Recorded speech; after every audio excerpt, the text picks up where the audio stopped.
Ugh, I wish I owned a car. It'd make weekend day trips, seeing the fam, and last-minute errands so much easier. You don't need to own a car for that. Really? Check out Zipcar. They let you book cars from your phone 24/7. It's super affordable because you only pay for the time you need, plus gas and maintenance are included. Yeah, but bet it costs more in the long run. Nope. Members save hundreds a month compared to car owners. Okay, I'm checking them out. Use the Zipcar app to book a car near you in minutes for a few hours or a weekend. Join instantly at zipcar.com. Zipcar. You don't need to own a car to have one. There's never been a better time for football fans to join the huddle with BetMGM. Sign up today and place a $10 pregame wager on any pro football team to win. If any player scores a touchdown in any pro football game, you'll win $200 in free bets regardless of your wager's outcome. Just use bonus code JERSEY200 when you make your first bet. Get on the field and find out why nothing beats a win with the king of sportsbooks. Download the app or go to BetMGM.com and use bonus code JERSEY200 to win $200 in free bets if any player scores a touchdown in any pro football game. Visit BetMGM.com for terms and conditions. Must be 21 years of age or older to wager. New Jersey only. New customer offer. All promotions are subject to qualification and eligibility requirements. Rewards issued as non-withdrawable free bets or site credit. Free bets expire 7 days from issuance. Gambling problem? Call 1-800-GAMBLER. What's the worst thing about sports? That's right, all those unnecessary breaks in play. But you can make them all better by using Grubhub. Grubhub has every food you can possibly crave, from national favorites to local spots. Grab your first order from the Grubhub app or visit Grubhub.com. That's Grubhub.com. And now Amazon Prime members get a year of Grubhub Plus for free. That's 0 food delivery fees from your favorite restaurants. Visit goforgrubhub.com/Amazon for terms and details. Go for Grubhub.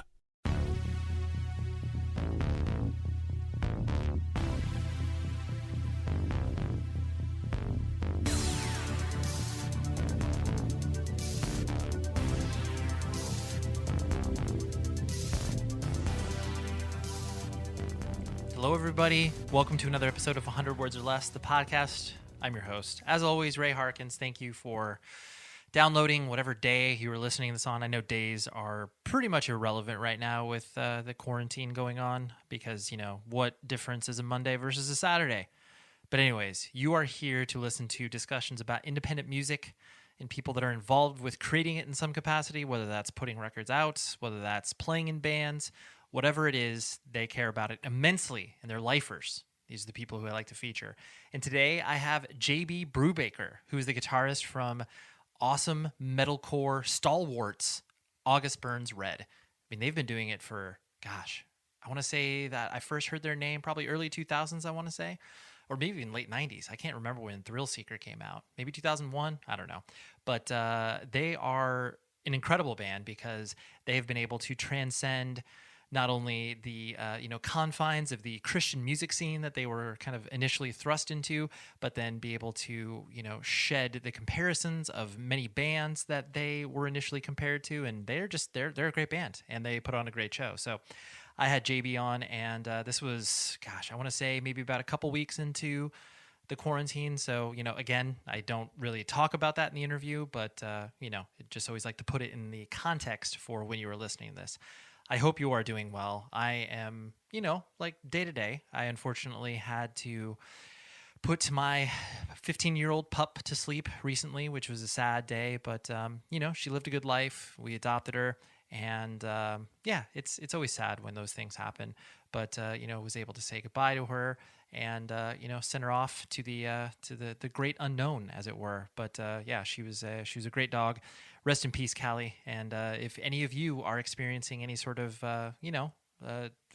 loss, depression, anything like that, you can always email the show, 100wordspodcast@gmail.com.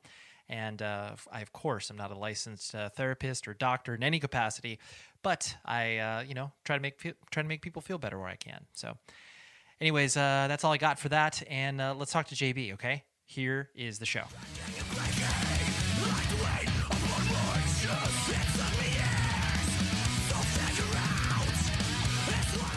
When I am, doing these little preparations for these discussions, anytime I'm, you obviously Google the person's name, and I know enough about you already, but I just love it when it's like, okay, you type in JB Brubaker, and it says, the Google auto-populate results say, JB Brubaker, net worth. And I'm like, oh my gosh, anytime like people are doing this. And so I don't know if you know this, JB, because I doubt you've Googled this recently, but it says you're worth between $1 million to $5 million, which is obviously correct. Yeah, you have that That's money, so right? Sick. Right.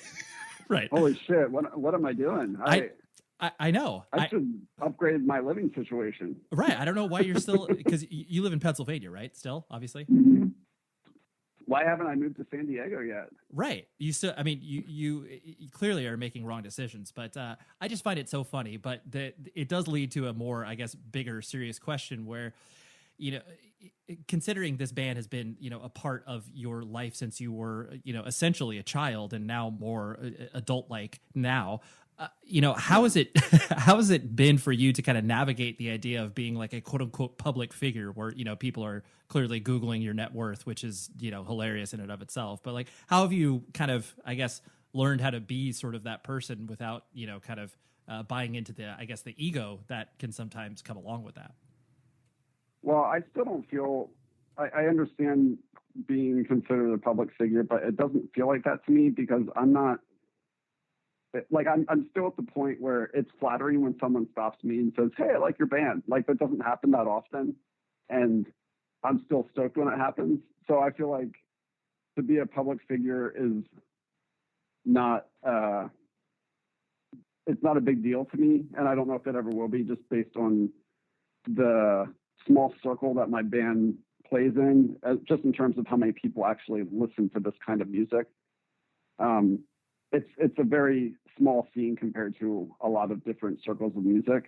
Even though you can play, you can play for a couple thousand people and make a living doing it, but it's never going to be like, I don't feel at all like a celebrity or anything like that. And I guess there's a difference between public figure and celebrity, but any popularity I've gained over the years has been on such a slow climb that I never felt like a shock of like, oh my God, you're like a big deal now, dude. Like that. I never really had that feeling. No, I totally, I agree with you. Cause I think anybody that's experienced playing in a band, has that level of, kind of like, oh yeah, no one's going to recognize me. And like, when they do, it's like, oh, cool. A teenager recognizes me at a movie theater and gives me free popcorn. And that's pretty sick. But that's very sick. Right. Yeah.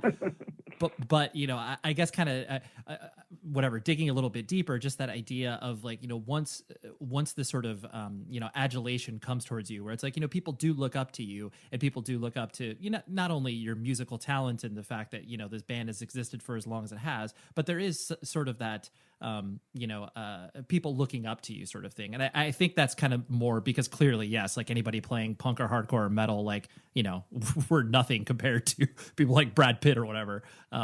Right. But I guess that sort of like people looking up to you and sort of expecting one thing about you, and then maybe you subvert their expectations by saying something on social media or something like that. Because I'm sure you have experienced some, some sort of people being like, oh, I used to like this band, but I don't like them anymore. Because clearly, I mean, I'll ask those Christian questions later, because of course they'll come up. Yeah. But, I guess kind of grappling with that more or less.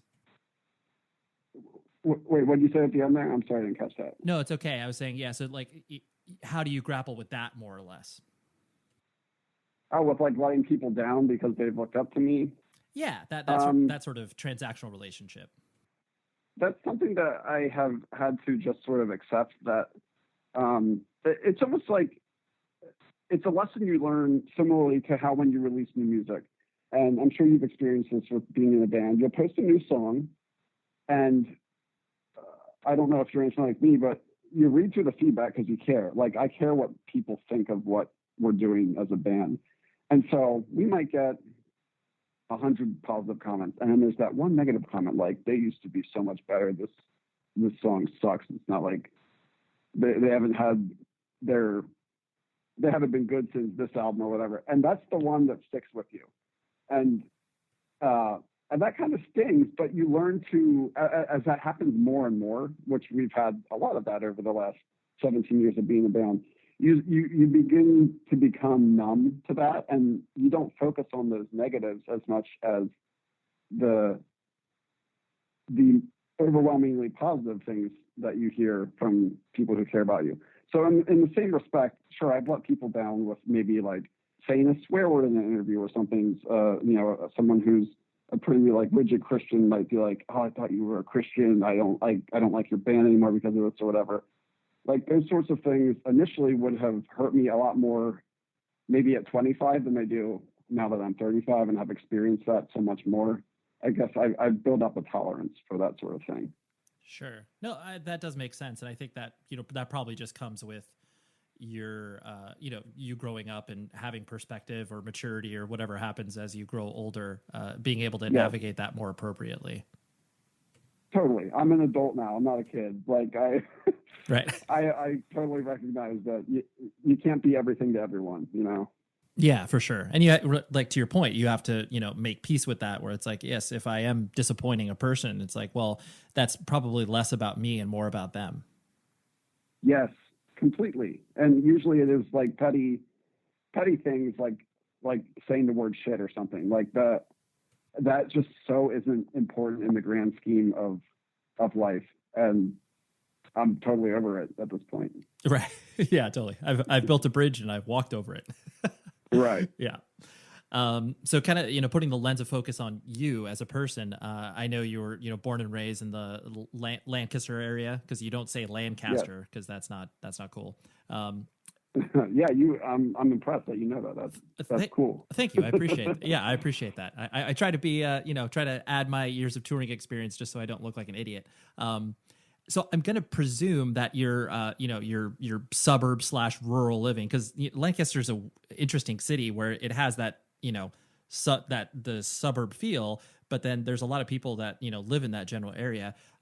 So I guess kind of walk me through that experience that you have, because clearly you're still, living in that general area and you feel attached to it. So what was that experience for you growing up? Well, I grew up, really in the middle of nowhere is what my family would say. We were like 15 minutes away from the nearest town, which was Mannheim, and that's where I went to school. And we lived on a small farm that had like 10 acres, and we had, cows and pigs and various animals. And I went to church every Sunday with my family. I have 4 older sisters, 3 of which are adopted, and grew up in a conservative household, all that jazz. And around, 8th grade, I'd say I started getting into music, and I got into a bunch of, alt rock kind of bands like Everclear and Foo Fighters and Third Eye Blind and stuff like that, Weezer. And that sort of turned the page to get me into punk, which was when like my musical tastes and interests exploded. As a high schooler, like I discovered Offspring, Smash, and then that opened the floodgates for me for a whole new world that eventually led into hardcore metal. Sure. Anyways, so I guess that I'm not unusual in how I got into this kind of music, but I suppose in my upbringing, it wasn't the most likely path. But there was also a big boom around the time that August Burns Red started of the quote unquote Christian metalcore bands. Like that was a real popular thing in like 2003. Oh yeah. So, huge. Yeah. And we were, by definition, one of those bands. So I guess based on our upbringing, that made sense.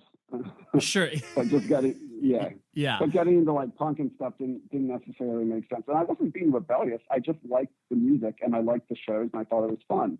Sure. And I enjoyed like the counterculture of it, like anyone else, any other kid did, I guess. Yeah, well, especially the suburb / rural life, when you get a lifeline tossed to you of this interesting subculture that's kind of grinding against the rules of society and like all of these really like teenage issues that you're feeling. It's like, oh my gosh, like of course this makes sense. This is so much better than my parents' music or anything else I've heard on the local alternative radio or whatever. Yep, completely. Yeah. I agree. And so you're the, like you said, you have 3 adopted sisters. So do you have one, I guess, like blood related sister, or you? Yeah. Okay. And that must have been an interesting upbringing in regards to you being, you and your dad being the kind of sole males. You were surrounded by women. Yeah, and I didn't think much of it at the time because it was just my reality. But I think as a result, I learned a lot probably of how to treat women based on living amongst many of them through, a lot of ups and downs or whatever, that we naturally go through in our lives. And though I'm definitely not perfect, I feel like I am decently sensitive towards, in my marriage with my wife, we get into fights for times where I sort of lapse in my my sensitivity and become like the typical male. But I do understand, I think, the dynamics between men and women more so because of living in a house full of women for so many years as a kid. Oh, totally. Yeah. I mean, I think it's the experience of being able to, identify with both sexes and understanding, where each side is coming from and the nuances and the differences. You're able to, create kind of a more holistic experience rather than just kind of seeing, one or the other. Yeah, and I'm grateful for that. I love my family and I love my sisters, and I really enjoyed my childhood. And my sisters were typically very cool, and we got along, and we still do to this day. So I'm grateful for those relationships that I have. That's awesome. And considering there was, farm life in your world, was it one of those things where, I mean, clearly it was normal for you because you were surrounded by it, and I'm sure, a lot of your friends and peers were also, involved with that as well. As you started to get more of a broader perspective and realizing that, being raised in the pastoral community was not something that everyone else, had an experience with. Was it weird for you to be like, what do you mean you don't have 10 acres or whatever? What do you mean you don't got livestock? Well, it's funny because the grass was always greener for me on the other side. I was jealous of the kids in my school who lived in the town and got to gather at the community pool in the summer and hang out and be part of those cool kid cliques while I was out,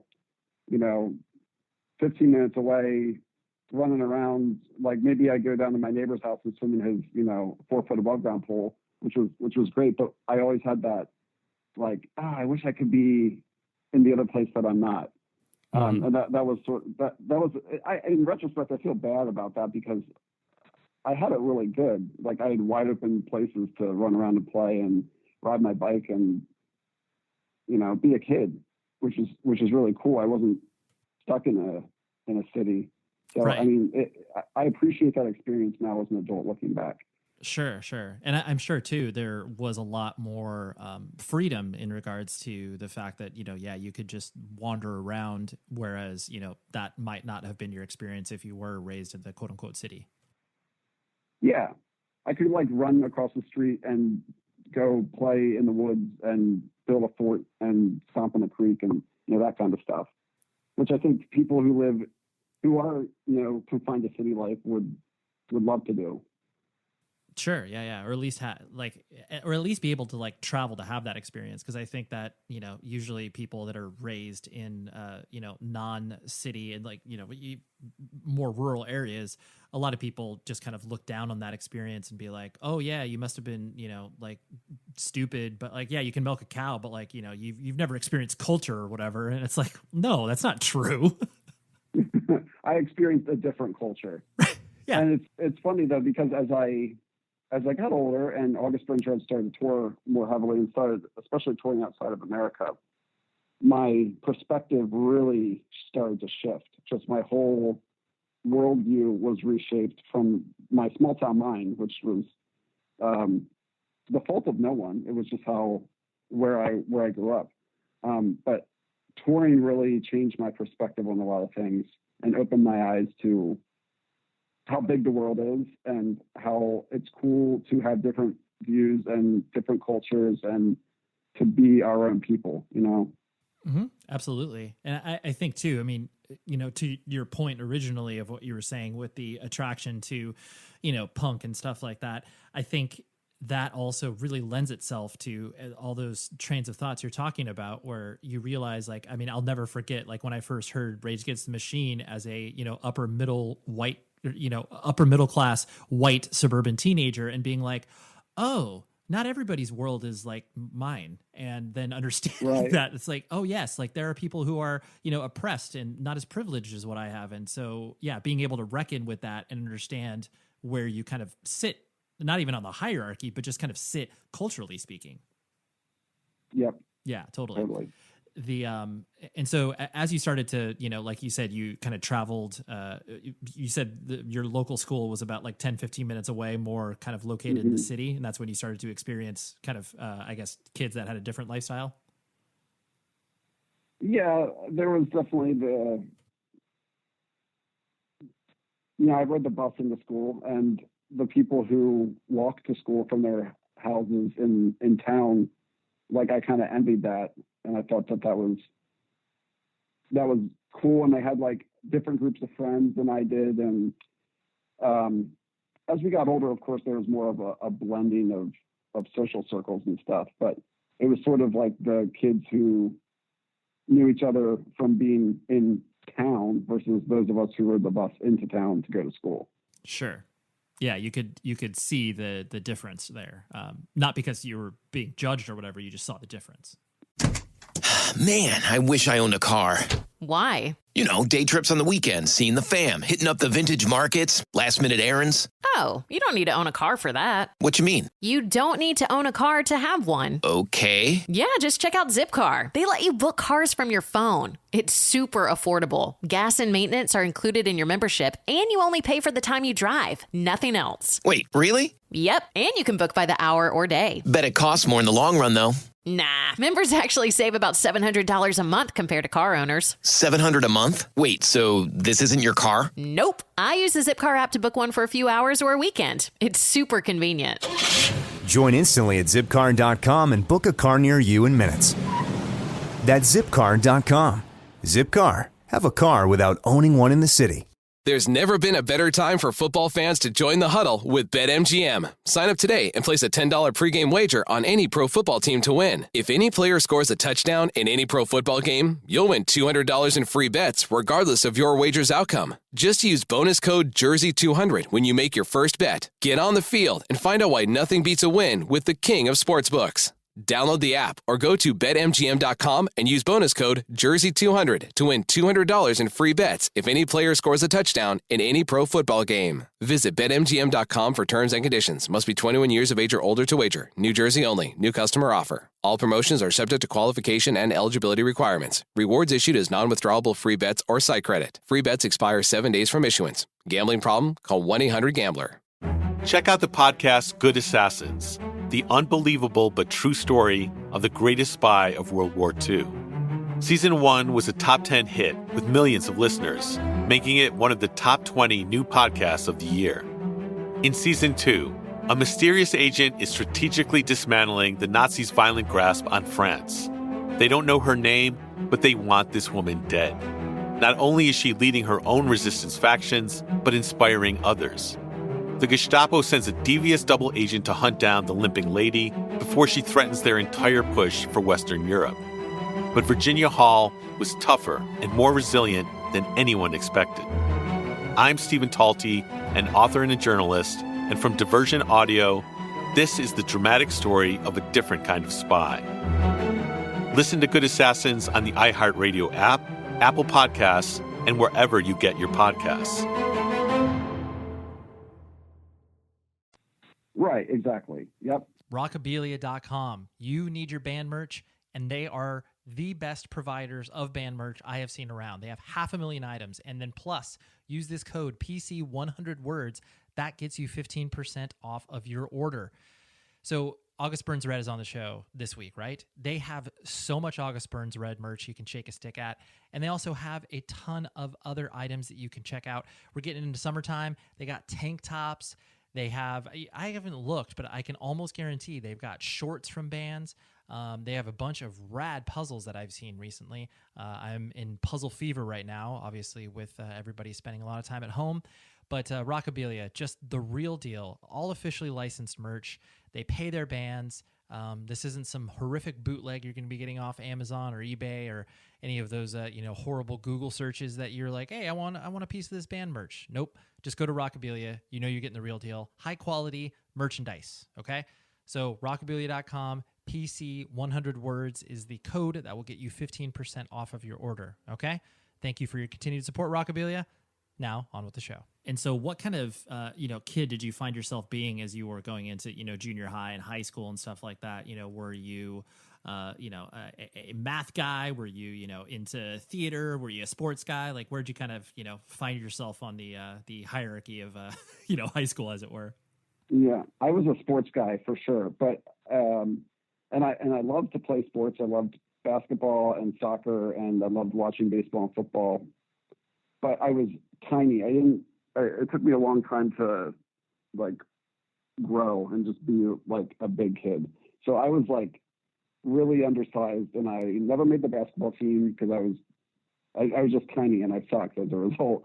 I think the summer before my junior year, I grew 6 inches. I finally like started to hit puberty. Get some size. I'm just kidding. Yeah. Yeah. Essentially, yeah. I mean, yeah. You're like, wait a minute, my voice is growing deeper. Right. I was like physically behind a lot of my peers, but I was obsessed with sports, and I played them as much as I could. Although I only got to play like intramural soccer and basketball until high school. I played on the high school team, but I was never very very good at them. I liked classes enough, but my attention was definitely on recreation. Like I would have been one of those kids that said phys ed was my favorite class, Right. Sure. Did you, were you into like track and stuff like that? Cause usually, the kids that, maybe don't have the physical stature to, play football or basketball or whatever, like, well, I'm tiny, so I'm low to the ground, so I'm fast. I ran cross country for 1 year. I enjoyed long distance running, and I should have mentioned that I played tennis. Okay. Grades 9 through 12. That was my sport. And I was on the varsity tennis team, my sophomore, junior, and senior years. Nice. So, yeah, and tennis was actually like my thing. I was way into it, and ping pong. I loved ping pong. Like I was a big ping pong player. I love that. You're like, well, which came first? Would you say you were a bigger tennis player and then ping pong you backed into it, or ping pong and then tennis? Ping pong and then tennis. Okay. You're like, this is the bigger version of it. Yeah. And I played with my dad a lot, and that sort of cultivated my interest in both of those games. But I played tennis all through high school and then into college my freshman year, and I quit my freshman year because it was so intense. And I went to a small school. We weren't like, it was not a big deal at all, but the practice and conditioning for tennis was intense to the point where I was like, this is not fun for me anymore. And I'm so much more into music and going to shows and trying to put shows on and trying to start this band that I quit tennis and just fully committed to basically being in the hardcore scene and going to shows and starting August Burns Red. Right. So quitting tennis was a huge turning point in my life. Sure. No, absolutely. I mean, and I think so many kids have that experience of like pivoting away from something that, they were so interested in, whether it's like, maybe they have a bad coaching experience, or, they do have, this dueling passion that starts to emerge, like you're talking about with music, where it's just like, dude, I gotta follow this road more so than this road because of all of the reasons that, you were illustrating. So I think it's really, it's cool that you were able to articulate that, because I don't think a lot of people, maybe think of it that way, but it's like, yeah, you got to drop one passion in order to focus on this other thing. Especially because sports, as you climb up the levels, they just become more and more time consuming. And I wouldn't have had time to do anything but tennis and study and go to class. It was going to be like that. And I'm like, this just isn't important enough to me to commit this much of my life to it. Yeah, for sure. What did your parents do for a living? My dad was a doctor, a family practitioner, and my mom was a nurse, but as long as I can remember, she was a stay-at-home mom. Sure. So well, she's got to take care of all those kiddos running around the house. Yeah. there was 5 of us. So yeah, she was full-time mom, very busy doing that. Sure. And the process of, you know, adoption and introducing new members of the family into the household. Do you remember much in regards to that? Because I'm sure you were, you know, relatively young as that all started to kind of happen. But you know, anytime, I mean, even, you know, a new baby coming into the world is you know, a transition period and stuff like that. So how did you kind of I guess navigate that? I was actually the youngest of the 5, so I don't remember any of my sisters being adopted or being babies. Sure. My 3 oldest sisters are all adopted, and then my parents were unable to have children for whatever reason. Got it. And then my biological sister was born, and then I came as a complete accident.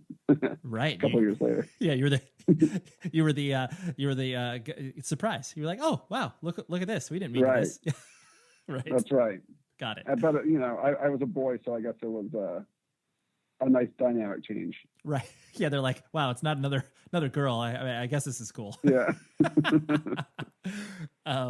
And did you care about school? Like, you know, were you doing well? Were you doing, you know, A, B student, or were you just kind of like coasting by? What was your passion for in regards to schooling?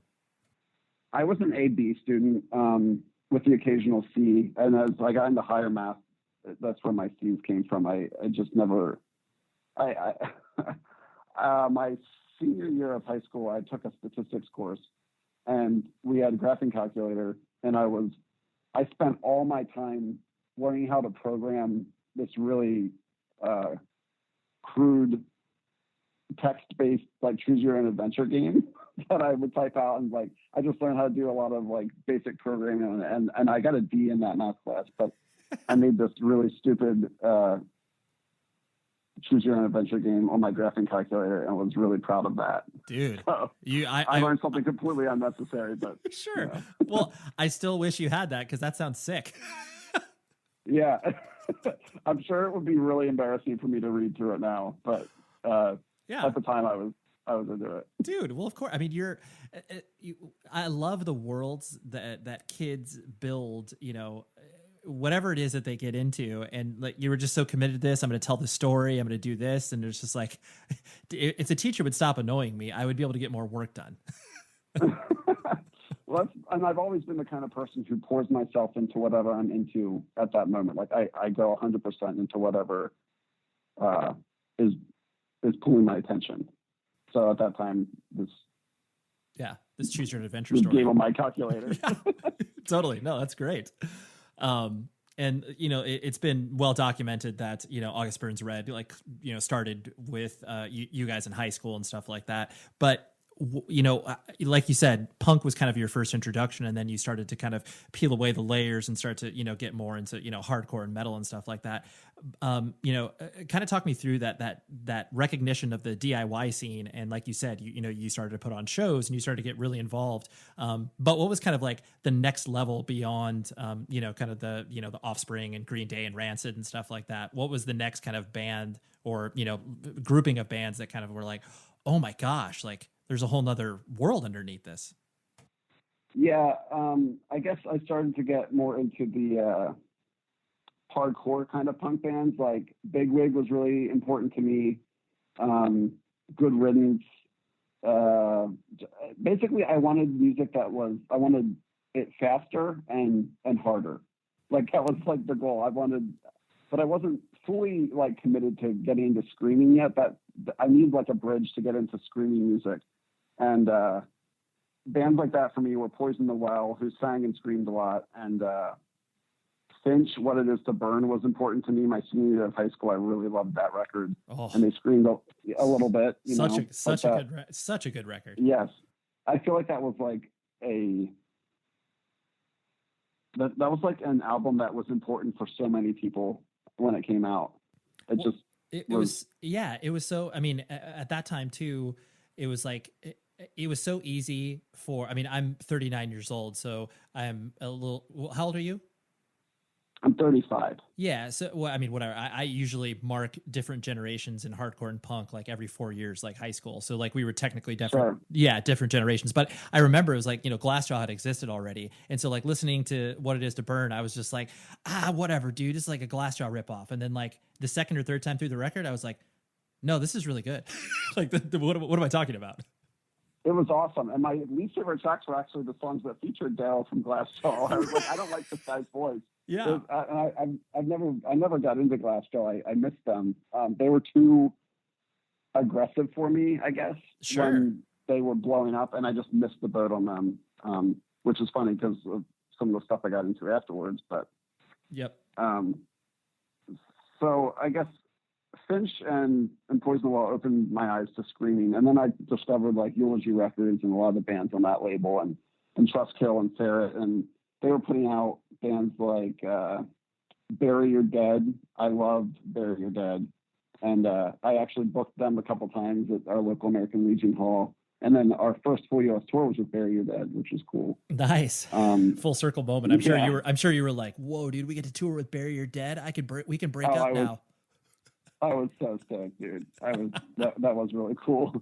And I got really into. I was obsessed with just bands that played breakdowns. Like I just wanted.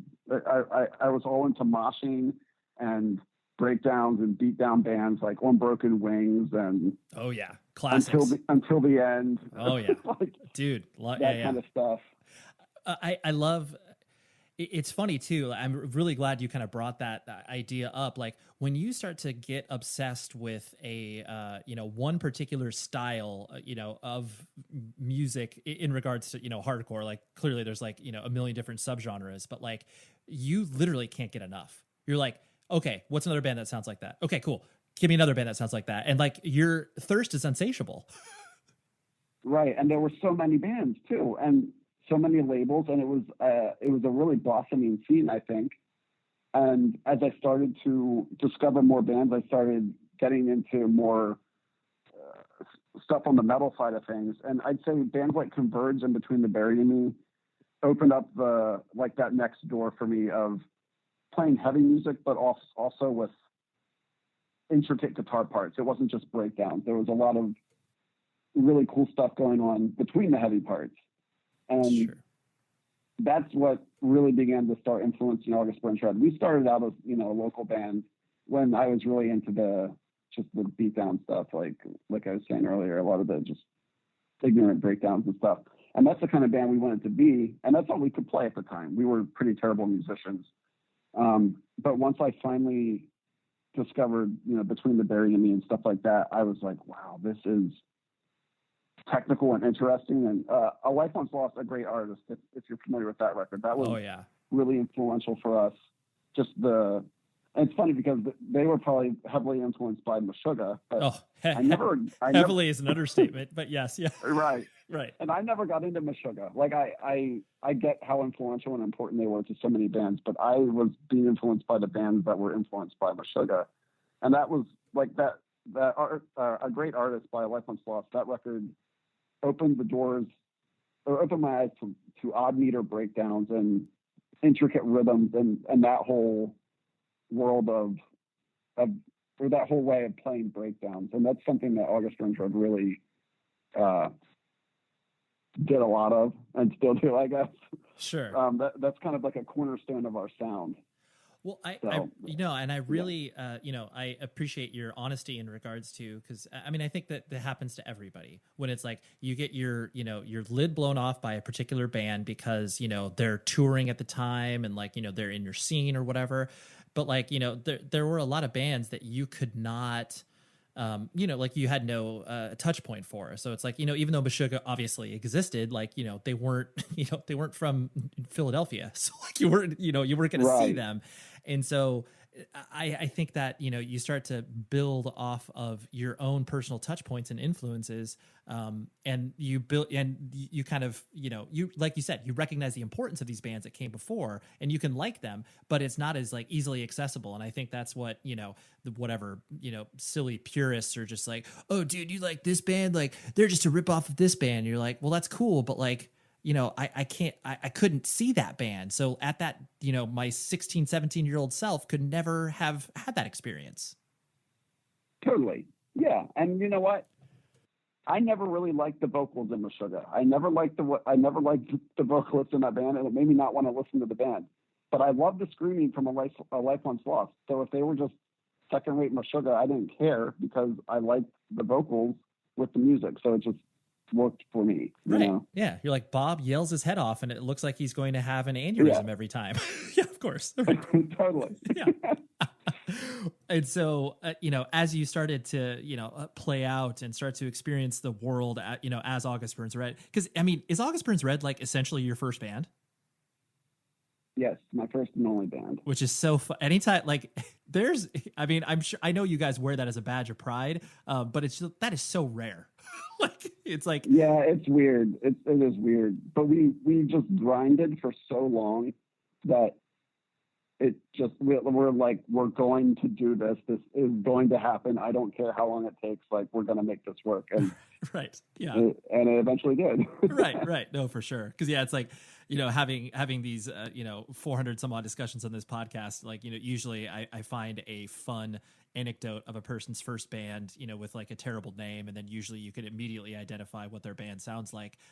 But it's like, it's like August Burns Red, Davey from AFI. Well, it's like, there's just great. August Burns Red is exactly how we sound. Right.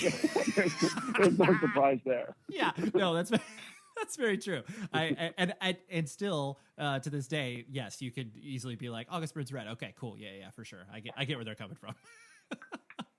Did you say that Davey from AFI, that's his first band as well? Yeah, AFI is his only band, dude. Wow. I know. That's crazy. I know. That is crazy. Like I said, it is a rare occurrence because usually, and I classify first bands very loosely in regards to whatever, if you've recorded demos and stuff like that. But if you get out and play some shows, a handful of shows, that's your first band, But you are, that's a rare occurrence. So good job. Thank you. Yeah.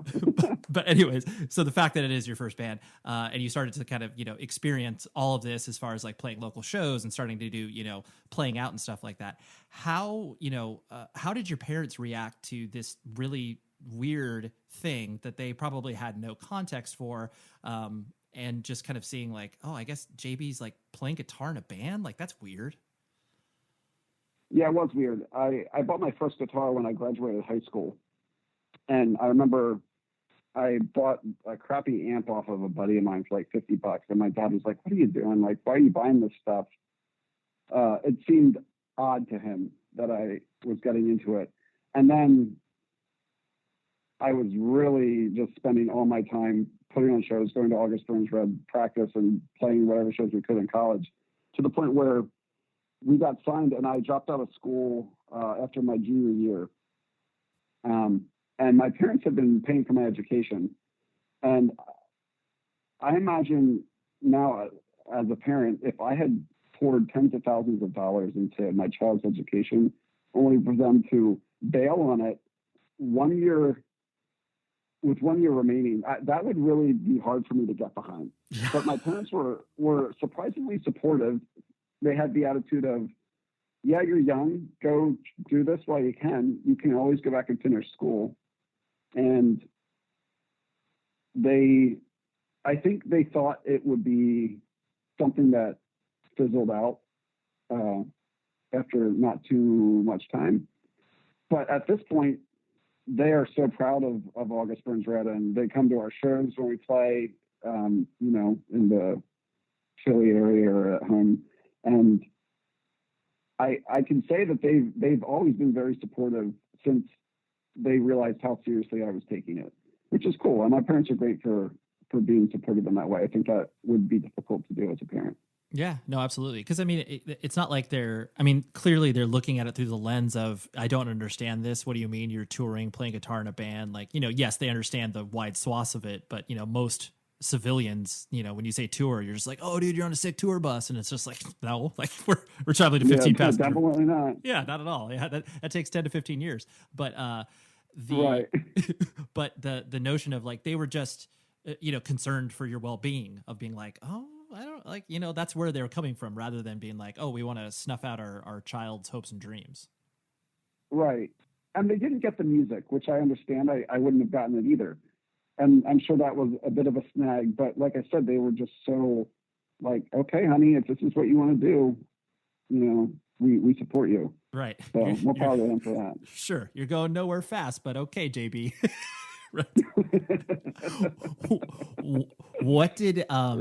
What were you studying as you were going to college?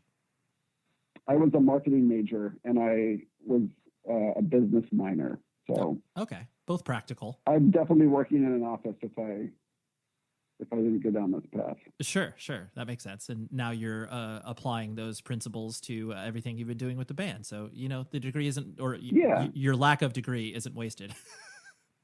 No, I'm sure I've learned so much more doing August Burns Red than I would have ever learned in 3 majors in college. Like real life experience is invaluable. Yes, absolutely, totally agree. Throwing no shade on you guys, I'll be completely honest and admit it that like when I first heard you guys, I was just like, holy crap, like this is really cute. It's a total Unearth ripoff, but they're Christian, so I get the difference between it. And I'm sure that much of kind of maybe the first 2 records and, you guys kind of getting out there in the touring world and stuff like that, just trying to establish yourselves and kind of, get respect and a foothold in it. I'm sure that most people kind of dusted you under that rug in many respects, earlier in your touring life. Was it one of those things you guys were like genuinely, or generally aware of, or was it something that you guys were kind of like, oh yeah, like, that wasn't where we were coming from, but I understand why you're saying that. And, we'll just kind of continue to push on. Or did it like hurt your feelings? Like, kind of, I guess, walk me through if you can remember that sort of mindset you were approaching in the early years.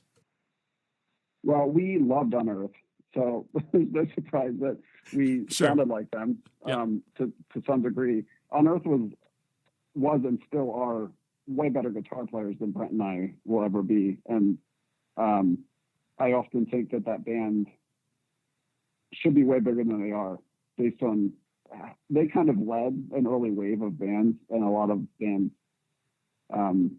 unfortunately for them, surpassed them in size and just how their career path went. But yeah, Unearth was certainly influential on us. And as far as being like this Christian band out of the gates, it was definitely a concern of ours because we didn't want to get pigeonholed and just play for those crowds. So much to the point where when we took our very first tour, which was with Bury Your Dead in Terror, we had another option to do a tour, a Solid State tour, which was the first record label we were on, and it was Haste a Day and the Chariot. And we were like, we will probably go over better on this Haste a Day tour, but we don't want to. We want to do this cred tour with Bury Your Dead in Terror and get out in front of people who might write us off just because we're on Solid State Records, like might not have interest in us because of the Christian affiliation. So we wanted to set that standard immediately. And I think that was a smart move because it did get us the attention of the secular world right out of the gates. Whereas I think we could have been stuck only playing to those, Christian fans and Christian circles on Christian tours for a long time. Mm-hmm. Man, I wish I owned a car. Why? Day trips on the weekend, seeing the fam, hitting up the vintage markets, last-minute errands. Oh, you don't need to own a car for that. What you mean? You don't need to own a car to have one. Okay. Yeah, just check out Zipcar. They let you book cars from your phone. It's super affordable. Gas and maintenance are included in your membership, and you only pay for the time you drive. Nothing else. Wait, really? Yep, and you can book by the hour or day. Bet it costs more in the long run, though. Nah, members actually save about $700 a month compared to car owners. $700 a month? Wait, so this isn't your car? Nope. I use the Zipcar app to book one for a few hours or a weekend. It's super convenient. Join instantly at zipcar.com and book a car near you in minutes. That's zipcar.com. Zipcar. Have a car without owning one in the city. There's never been a better time for football fans to join the huddle with BetMGM. Sign up today and place a $10 pregame wager on any pro football team to win. If any player scores a touchdown in any pro football game, you'll win $200 in free bets regardless of your wager's outcome. Just use bonus code JERSEY200 when you make your first bet. Get on the field and find out why nothing beats a win with the king of sportsbooks. Download the app or go to betmgm.com and use bonus code JERSEY200 to win $200 in free bets if any player scores a touchdown in any pro football game. Visit betmgm.com for terms and conditions. Must be 21 years of age or older to wager. New Jersey only. New customer offer. All promotions are subject to qualification and eligibility requirements. Rewards issued as non-withdrawable free bets or site credit. Free bets expire 7 days from issuance. Gambling problem? Call 1-800-GAMBLER. Check out the podcast Good Assassins, the unbelievable but true story of the greatest spy of World War II. Season 1 was a top 10 hit with millions of listeners, making it one of the top 20 new podcasts of the year. In Season 2, a mysterious agent is strategically dismantling the Nazis' violent grasp on France. They don't know her name, but they want this woman dead. Not only is she leading her own resistance factions, but inspiring others. The Gestapo sends a devious double agent to hunt down the limping lady before she threatens their entire push for Western Europe. But Virginia Hall was tougher and more resilient than anyone expected.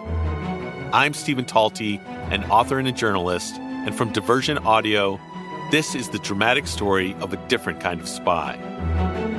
Listen to Good Assassins on the iHeartRadio app, Apple Podcasts, and wherever you get your podcasts. No, for sure. I mean, it's, I think so many, especially at that, age in the late 90s and early 2000s when, Solid State and Tooth and Nail were so synonymous. And like, there was this real interesting thing that I saw where so many bands were delegitimized because it was just like, oh, dude, you're playing to the, you're a Christian band. You immediately have a built-in fan base. Like, you don't have to work as hard, which there is obviously a grain of truth into that. But at the same time, that fades away pretty quickly if, you aren't good or you don't work hard. Yeah. And, I think that it was, unfairly so. A lot of bands were kind of, lumped into that and then couldn't, cross over because it was just like, oh, dude, what are you this punk hardcore scene does not accept Christianity, whole cloth. Like you gotta prove yourself being like a cool human and not just like you're gonna, bum us out by saying we're, spitting on stage or whatever. Totally. And we tried not to preach. We tried to lead by example, I guess, as far as the whole Christian thing went. And we were certainly much more rigid about that when we were younger and coming up. I don't even consider myself to be a Christian at this point in my life. And a lot of my views on, like I was saying earlier, my worldviews have shifted and changed a lot as I toured and experienced more of the world and talked to more people and just sort of was able to formulate my own opinions. But when we were starting out, we would pray around our drum kit before the set started. Not into the mic or anything. It was just like this solemn public showing of like everyone knew that we were praying. Then we would play our set. We didn't talk about God or anything, but it was like clear that we were a Christian band because of that, I think. And that was kind of it. And then we stopped doing that once we started getting to the point where we would have like a walkout, if we were headlining a show or something and came out to like a sample of some sort. That kind of went away in time. And it was just this slow evolution of us changing as people. And I'm not speaking for everyone in the band at all. Our singer Jake and our drummer Matt are still Christians, and that's an important part of their lives. But Dustin, Brent, and I don't think that's not important to us anymore. It has nothing to do with music, and I'm not a fan of religion in general. Sure, organized religion. In my life. Yeah, sure. I understand spirituality and looking to a higher power and stuff, but I have qualms with the modern church and blah, blah, blah. I don't know how much you want to go into that kind of stuff. But I don't even know what the original topic we were discussing. No. No, I mean, just the ability for certain bands to be able to kind of, transition to, being just like I was joking about earlier, just the Christian on Earth or whatever, and being like, a B-rate substitute for the Christian scene or whatever.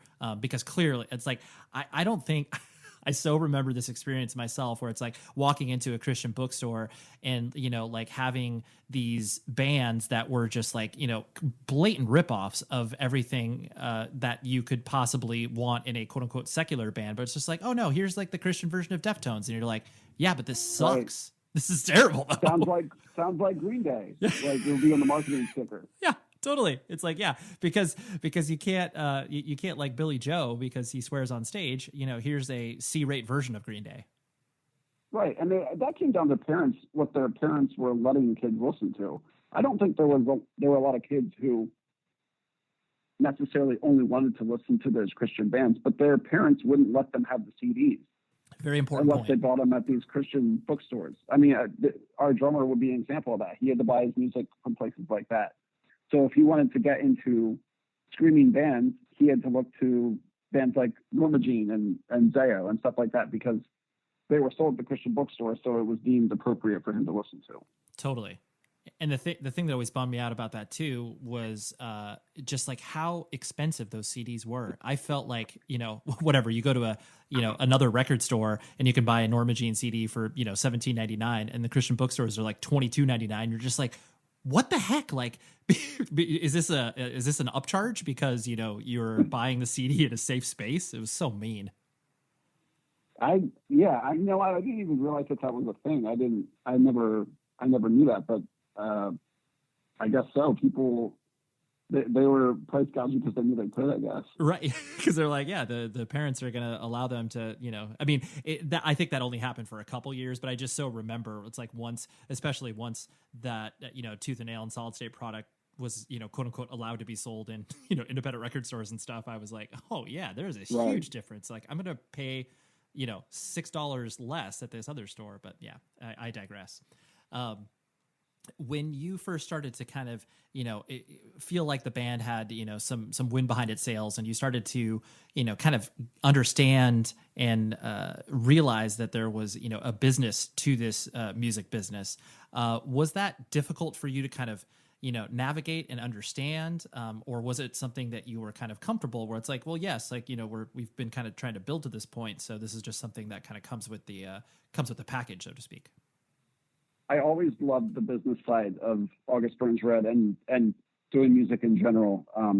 Even before we were doing anything of value as a band, I was really into, like I was saying earlier, promoting shows locally and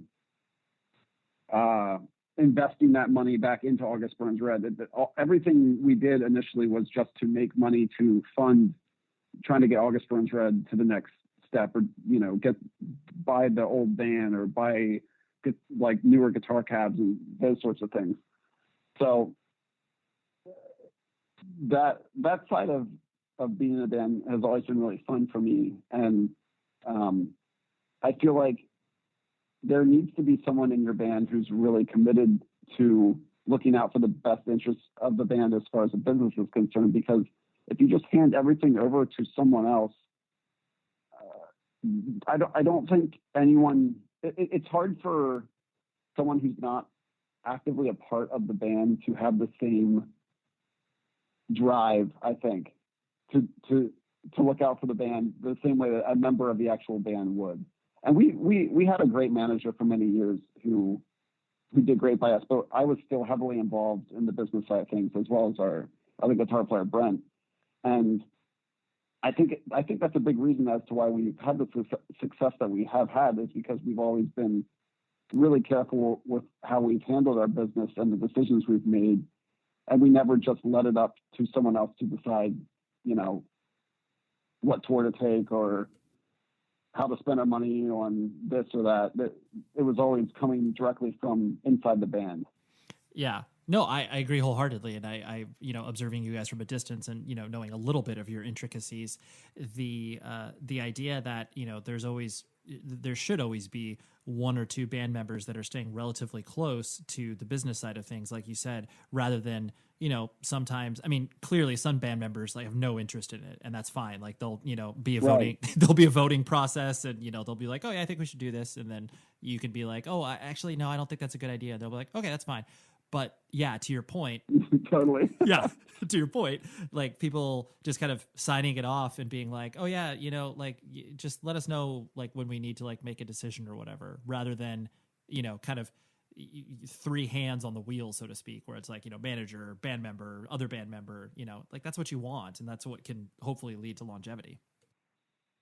Yeah. And I think in this case that was super important to keeping us around for as long as we've been and still relevant after 17 years.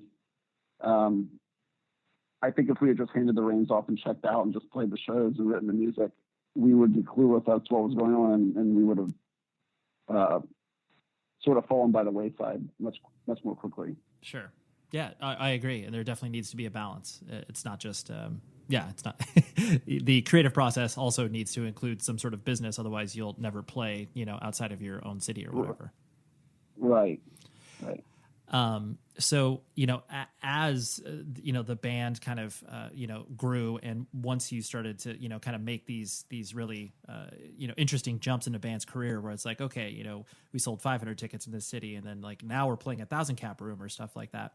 Are there, and I realize this may be a difficult question, but, are there sort of, anecdotal moments that you think about, maybe in the first, 5 to 7 years of the band's life that kind of stick out to you as real sort of like either turning points, and it doesn't even need to be directly attached to like a specific moment, whether it was like a specific tour or whatever, because I always find those really interesting to discuss, because, band members can all have differing opinions of that.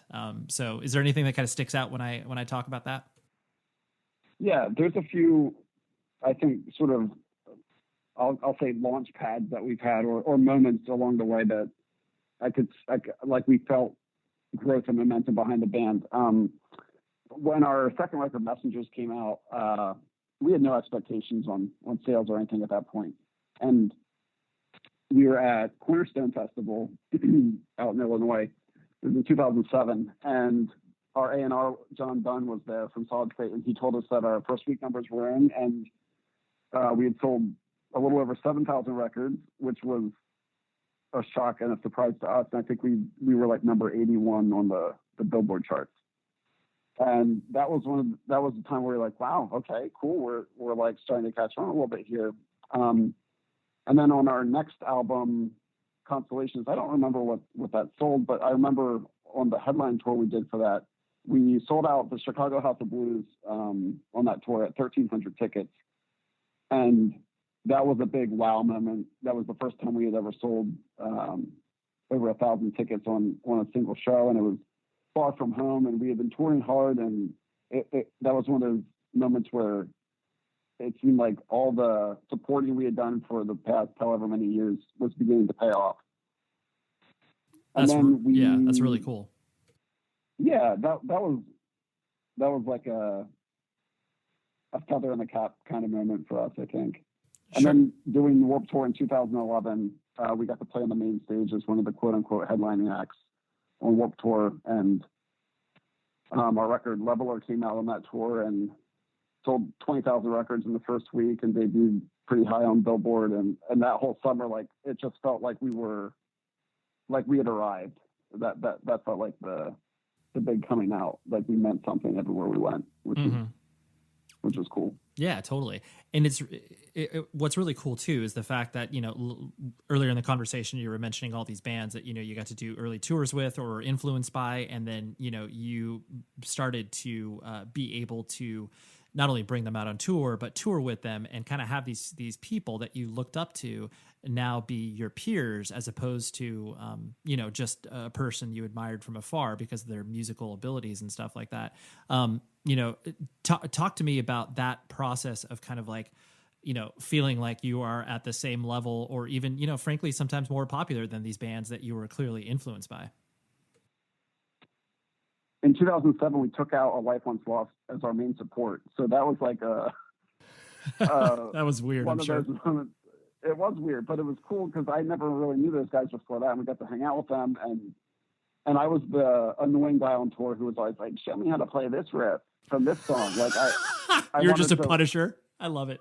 Yeah, totally. And I wanted to learn from the guys that I looked up to and respected. I did the same thing to the guys in Unearth and Darkest Hour when we toured with them, and I did it to like As Lay Dying, Nick from As Lay Dying. I'd make him teach me riffs, and I'd be like we'd be jamming on our little Roland micro cubes warming up, and I'd be like, let's play through this song, like pull out like some random song from an As Lay Dying record. I'd be like, show me how to play this part, and I'd be like, let's play through the whole song. Like I was definitely the Punisher on tour. And I never really thought of it that way until just now. I totally was being a Punisher, even though I was just trying to learn, but I was standing out at the same time. Yeah, but that's so. I really appreciate you saying that, because I think it's so special when you're able to kind of share these moments with people, and you are like literally genuinely curious about like how they play these songs or how they put it together, and like you are able to have this really personal experience. And it comes from a genuine place, as opposed to, I use the word Punisher as a joke, but I think that's special. And I'm glad you expressed that. If they weren't into it, I was definitely punishing the hell out of them. That's true. And I'm sure there were moments where it's just like, dude, JB, lay off, man. I can't do this 5 nights in a row. Oh, I remember being out with Between the Buried and Me in 2007. And I had Dusty sit down and show me how to do sweep picking, because I wanted to learn. I was like, you gotta teach me how to sweep, dude. He taught me my first little 3-string sweep. Oh man, you're like, yo, can you play some Glass Casket, bro? Show me. Yeah, I love that. I love Glass Casket. Oh, dude, yeah. I signed them when I was at Century Media, and then when it was probably one of the weirdest scenarios, because I was friends with the Between the Buried and Me guys, and they would always stay with me. And then I signed Glass Casket and was friends with them. And then when the Between the Buried and Me to basically gutted Glass Casket to get members, it was like, I'm still friends with everybody, but this feels weird. Like, it feels like I should be concerned business-wise, but I'm like, well, they're all my friends. It's okay. It's so weird, though. but you totally did lose your band. Yeah, oh, absolutely. I'm like, well, looks like we're never getting a second Glass Casket record. I mean, we did there eventually. There was a lot of talk for a while. It took so long, and then it was just, BT Band was so busy. Oh. I understand why they couldn't juggle both. Yeah, oh, absolutely. And I get it. And they made the right decision. No qualms against them. But yeah, that's really cool. I'm glad you expressed that, because I think that, there can be those weird misgivings that some bands have, where it's just like, oh, my band should have been more popular or whatever. But I really think the bands that have the ability to stick around can have that sort of mutual appreciation that exists with bands that are younger than them, and they don't, they don't carry around that ego of like, oh, I should be better because or I should be more popular or whatever because I was here first. Right. That's not a good look. So even if you feel that way, I feel like it's best not to express it, probably. Sure. Yeah, totally. Have you seen that kind of reflected back at you? Because I'm sure you have, in regards to bands that, younger bands that you have toured with that kind of, maybe don't do it to the extent of you did, where, you punish band members to give you, YouTube tutorials in person. But, have you kind of noticed that, that coming back at you? Yeah, for sure. Especially when we do, we've been doing some 10-year anniversary tours for some older records over the past few years. And as we meet younger bands and take them out on those tours in particular, there'll be times towards the end of the tour, one of the guys from a support band will come up and be like, dude, I just need to tell you, this record was so important to me when I was coming up. I learned all these songs on guitar and blah, blah, blah. We've heard that from a bunch of bands over the years, now that we're sort of veterans in the metalcore world. And I appreciate it, because I totally understand where they're coming from. I felt that way and feel that way to this day of a bunch of bands that were important to me. Yeah, no, that's really cool, because I think it's, as long as you're coming from a genuine place and not some, weird social climber status, that's, it feels good to not only hear that, but then in turn to be able to kind of, express that to other people as well, where it's like, hey, I really like your band too. I'm glad this record influenced you. There's a reason you guys are out on tour with us or whatever. Right. Yep. I totally agree. It's really cool. That's awesome. Well, the last thing I want to hit on was the fact that, because the band has existed for so long and you have, essentially, grown up over that time, and, you guys all are in completely different spaces than you were when you were, starting the band, families and like all these other obligations, and, the band is, you're living. How is it, juggling the idea of, obviously being a father like yourself and, having a wife and all of these things that didn't exist. And, when not only when the band started, but, 5, 6, 7 years into the band, how, I guess, how do you kind of like treat tour now? How do you, I guess, still care about it? Because, I understand it's your livelihood. So, of course, like, you're going to care about it. But at the same time, like, it's, some people get jaded at a certain point. Where do you keep, I guess, that enthusiasm, and how are you balancing all of those? I realize it's a big question. I'm sorry, but. No, it's okay. I think that I'm motivated by a few things. Of course, providing for my family is at the top of the list. But I also recognize how special and lucky I am to be able to still play music for a living, because there are so many people out there who dream to do this and work at it for so long and never make it, never get that proverbial break. And if I ever am on tour and, my neck hurts from the night before and I don't feel like going out and playing, or I have a cold and my body aches or whatever, there are days where you don't feel like doing it, but as soon as I get on stage, I just snap into show mode and remember why I love doing this and how lucky I am. And that quickly grounds me whenever I start to get those negative thoughts, because it's really not fair for me to feel that way, because like I said, there are so many people who would do anything to be in my position. And I don't want to ever take that for granted. And it's funny because we're currently at home. We're supposed to be on tour right now. And we're at home because of the coronavirus outbreak or pandemic. And this is the first time I have really felt like I really took for granted being able to go on tour whenever I wanted, and how special that is.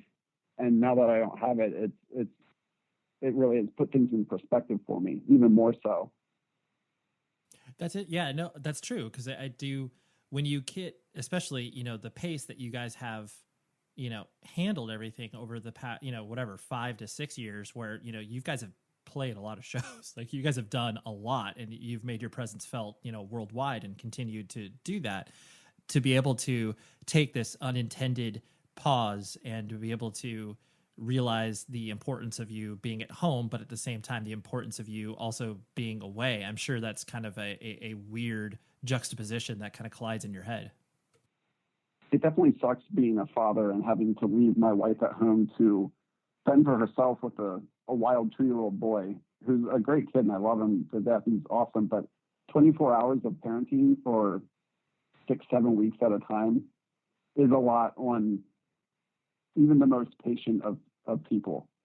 So the father in me feels bad for having to go off for long periods of time, but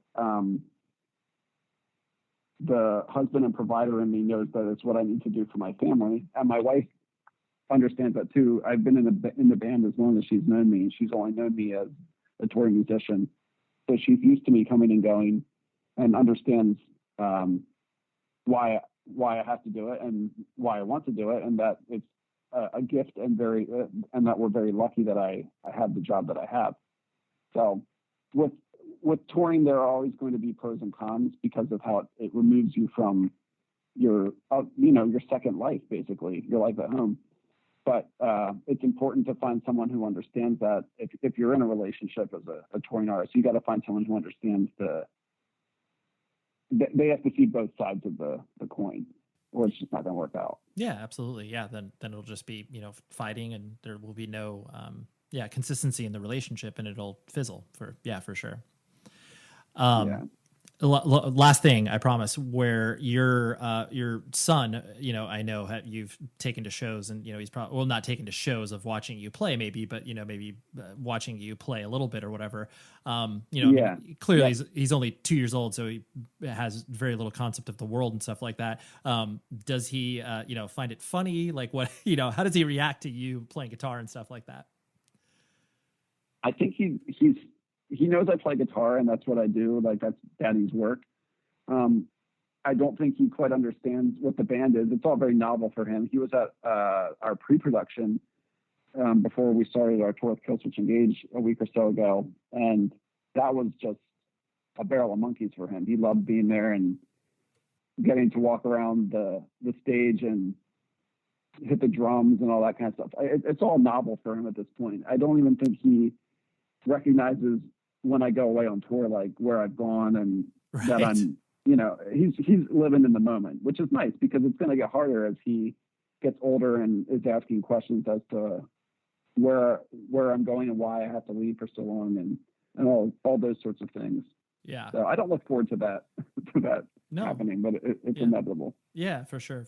No, that's cool. I appreciate that. I just always think it's interesting because, generationally speaking, I have an 8-year-old, and he's watched me play before. He hates my music, and I'm glad about that, because, like, if he liked it, I'd be like, dude, what are you going to find? But, like, that's a weird experience watching your parent play in a band, like, and especially a band like of the worlds that we travel in. It's like, that's not common. So it's like, that'd be like, right. I imagine, like, that'd be like you looking at, your dad or mom playing in a band. You'd be like, what? This is weird. Yes, because that's not something you think of. Cool people. That's not a cool parent thing. That's like a real, like, just a cool person in general, not a cool parent. Right, totally. Or like a parent plays in a band. It's like, yeah, you're gigging with your friends every 6 months and playing cover songs at a bar mitzvah or something. Like, right. not like you, a world touring musician, where it's like, oh, interesting. Yeah, it'll be interesting to see how he responds to what I do as he starts to understand it. My wife and I were just discussing this the other day. She thinks he's going to go through a phase where he thinks it's really cool, and then a phase where he thinks, like, it's so dorky and I'm such a loser for it, and my music is so not cool. Yep. And then when he gets older again, he'll come around and think it's special again. So we'll see. I could see it going somewhere along those lines in the next 15, 20 years. Yeah. Totally. Yeah. It's like, and the moment that he brings something home that you don't recognize, and you're just like, yo, this is like, I'm old. I don't understand what you're talking about, dude. Oh, I know. I just have this feeling I'm not going to get the music he gets into. I'm just like, what do you like about this? Right. But, yeah. My parents were cool about it, so I'm sure I'll be cool about it as well. Exactly. You're like, as long as you're not harming yourself and you're in somewhat safe spaces, like, we'll be okay. Right. Yeah. Right. Well, JB, thank you so much for hanging out, dude. This was really fun. I really appreciate it. Yeah, thanks for having me on your show. I was happy to do it.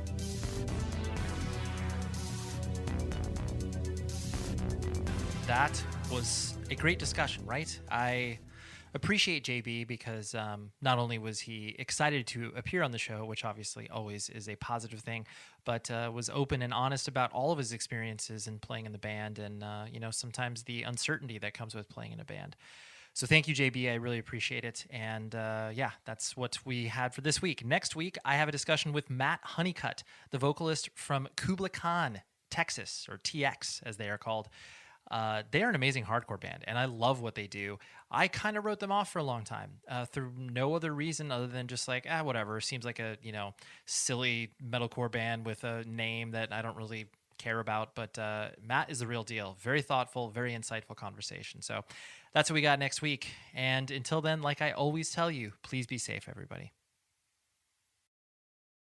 Ugh, I wish I owned a car. It'd make weekend day trips, seeing the fam, and last-minute errands so much easier. You don't need to own a car for that. Really? Check out Zipcar. They let you book cars from your phone 24/7. It's super affordable because you only pay for the time you need, plus gas and maintenance are included. Yeah, but bet it costs more in the long run. Nope. Members save hundreds a month compared to car owners. Okay, I'm checking them out. Use the Zipcar app to book a car near you in minutes for a few hours or a weekend. Join instantly at zipcar.com. Zipcar. You don't need to own a car to have one.